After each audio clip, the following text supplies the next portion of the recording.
Kim Chu, proud jowa. Paolo Avellino, may bagong blessing na ikinatuwa ng fans.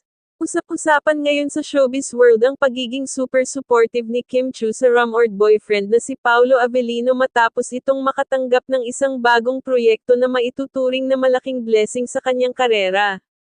Hindi napigilan ni Kim na ipakita ang kanyang pagmamalaki kay Paolo, na agad namang kinilig ang kanilang fans.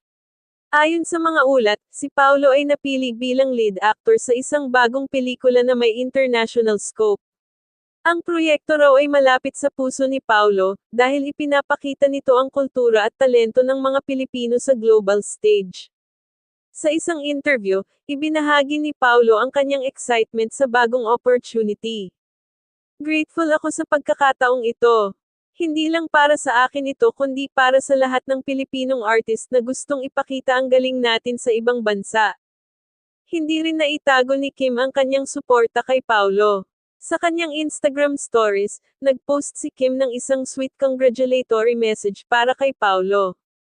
Congrats sa'yo! Deserve mo lahat ng blessings na dumarating sa'yo. So proud of you! Kasabay ng mensahe ang larawan ni Paolo na mukhang nakunan habang nasa set ng kanyang bagong proyekto.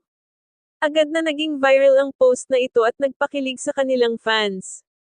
Kim, sobrang proud jowa vibes ka. Komento ng isang fan. Sana all may ganitong support.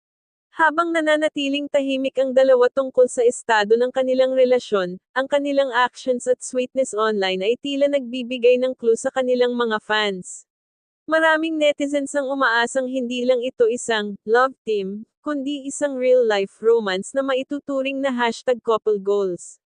Dahil sa nakakakilig na post ni Kim at sa bagong blessing ni Paolo, ang social media ay napuno ng reaksyon mula sa kanilang fans. Paolo deserves all the blessings, and Kim deserves to be his queen. Bagay na bagay sila. Ang supportive ni Kim, nakakakilig. Kung hindi pa nila aaminin, kami na lang magde-declare na sila na. Habang abala si Paolo sa kanyang bagong proyekto, sinasabing si Kim naman ay may sarili ring upcoming projects. Ngunit ayon sa ilang insiders, ginagawa raw ng dalawa ang kanilang best para magkaroon ng oras sa isa't isa, kahit pa busy ang kanilang schedules. Ano sa tingin mo? Official na ba ang relasyon ni Kim at Paolo? I-share ang iyong opinion sa comments. Huwag kalimutang mag-like, mag-subscribe, at i-hit ang notification bell para hindi mahuli sa nakakakilig na updates tungkol kina Kim Chu at Paolo Avellino.